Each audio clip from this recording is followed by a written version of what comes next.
Right, we've seen clashes between community members in Blydeville. They clashed with police, the area in Lichtenburg there. Pule Letshwiti-Jones is on the ground covering this story for us. The protest is against the ANC's candidate list. Pule, can you tell us what's the situation like at the moment?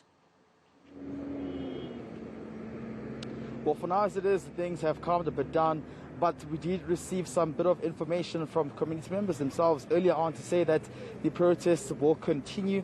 In fact, they have come together, conglomerated, and, wrote down a program as to how they will address this issue further.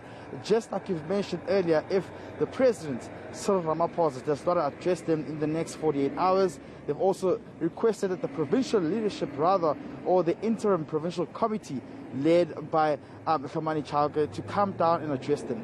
And this is in relation to the candidate list, which they say a wrong name of a ward councillor was filled on the list. They say that they followed the ANC process of having to hold branch meetings, community meetings, electing a ward councillor, and his name having to be on the provincial, or rather on the councillor list.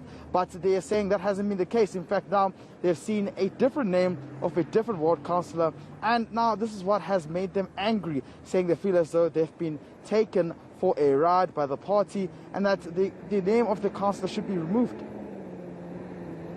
Pule, we've seen unhappiness in many parts of South Africa as over 90 wards, their candidates have not been submitted on time by the party. So what makes this area so particularly special that we've seen protests there and clashes with police? What's intensified the situation in Lichtenburg to such a degree?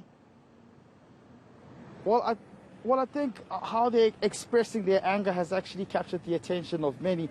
Like you've just said, you're quite correct. We've seen some of these similar issues developing, especially in provinces like KwaZulu-Natal and Northwest itself. And we do know that the ANC could have lost around 93 municipalities if it wasn't for the IEC, who actually amended its registration. But while that's the case, the ANC has also had its problems in terms of clarification around the process of fielding a ward councillor. Earlier this week, the Deputy Secretary General, Jesse Duarte, did say that they were experiencing problems in terms of some councillors who actually wrote down wrong identity numbers or wrong names, and that created a backlog in the party system in terms of ratifications and ensuring that the right names of ward councillors are on those lists. So the process itself has created so much, division within other wards and other municipalities in the province, which are, of course, run under the ANC. But while that's the case, community members here are saying that they have been misled by the IPC, who said they can only rectify the list after the upcoming local government elections. We spoke to them earlier, and this is what they had to say. The dispute, is finally because ko provincial office. Yes.